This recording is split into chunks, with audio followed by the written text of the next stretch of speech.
Overseas Congress के अध्यक्ष Sam Pitroda ने एक बार फिर से चीन को लेकर विवादास्पद बयान दिया है। सैम पित्रोदा का कहना है कि भारत को चीन को अपना दुश्मन मानना बंद कर देना चाहिए। सैम पित्रोदा का ये बयान ऐसे वक्त में आया जब हाल ही में प्रधानमंत्री नरेंद्र मोदी अमेरिका में राष्ट्रपति डोनाल्ड ट्रंप से मुलाकात करके वापस लौटे हैं। यही वजह है कि चीन के लिए कांग्रेस के मोह को लेकर एक बार फिर से पार्टी घिर गई है। I don't know what is the threat from China. I think there is always this thing blown out of. We need to change that pattern.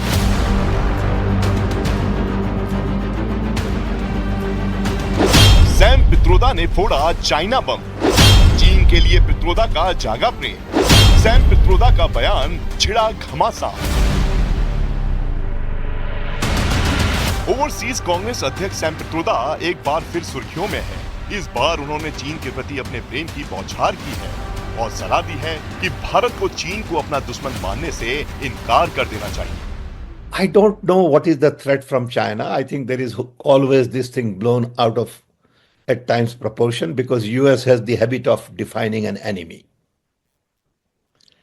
I think time has come for all of us to really network nations and not have confrontation. Sam Pitroda यही नहीं रुके, उन्होंने चीन को लेकर भारत के नजरिए पर ही सवाल खड़े कर दिए। I think we need to change that pattern. To assume that China is the enemy from day one, it's just not fair, not just to China, but to anybody. Sam Pitroda का ये बयान ऐसे वक्त में आया है जब हाल ही में अमेरिका में पीएम मोदी और प्रेसिडेंट ट्रंप के बीच भारत चीन के मुद्दे पर बात हुई है। यही वजह है कि उनके बयान पर सियासी घमासान छिड़ गया है। आज ये सैम पित्रोदा के बयान से स्पष्ट हो चुका है कि राहुल गांधी चीन के एजेंट के रूप में कार्य करते हैं, चीन को बैक करने का प्रयास करते हैं। He believes more in the Chinese interest than the Indian interest. तभी हम कहते हैं कि Rahul Gandhi is no longer running a political opposition, he is running an entity which wants to fight the Indian state. उनका रिमोट कंट्रोल जॉर्ज सोरोस और चीन के हाथ में है। सैम पित्रोदा अपने बयानों से हर बार परेशान करते हैं आप लोगों को। इस बार उन्होंने कहा है कि चीन को दुश्मन मानने की जरूरत नहीं है। बिल्कुल, हमारी सरकार उनको अपना दुश्मन नहीं मानती है। हमारा लगातार उनके साथ नेगोशिएशन चल रहा है, हमारा ट्रेड उनके साथ है। हमारे विदेश मंत्री का कहना है कि हम उनसे झगड़ा मोल नहीं ले सकते हैं। तो ये बात तो ऑफिशियल स्टैंड है भारत सरकार का। अगर सैम पित्रोदा जी ने कहा है तो वही उसका आधार है। राहुल गांधी तो कई बार विरोध करते हैं, कहते हैं चीन ने जमीन हमारी ले ली। हाँ, बिल्कुल ले ली।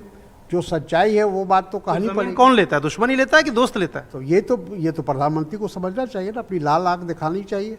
आज तक चीन का नाम उनकी जबान पर नहीं आया है।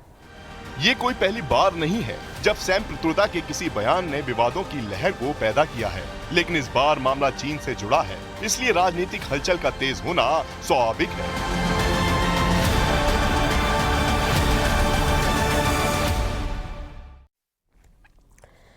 कांग्रेस नेता सैम पित्रोदा के बयान पर सियासत गरमाई हुई है। पित्रोदा ने कहा कि चीन भारत के लिए खतरा नहीं, बीजेपी ने कांग्रेस पर इसको लेकर हमला तेज कर दिया है।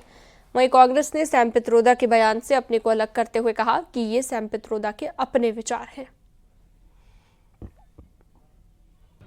चीन को लेकर के श्री सैम पित्रोदा जी का जो वक्तव्य है वो कांग्रेस पार्टी का वक्तव्य नहीं है, कांग्रेस पार्टी के विचार नहीं है। इस चीज को स्पष्ट कर दिया गया है। लेकिन फिर भी बीजेपी के अनेक नेता शूट एंड स्कूट की पॉलिटिक्स करना चाहते हैं।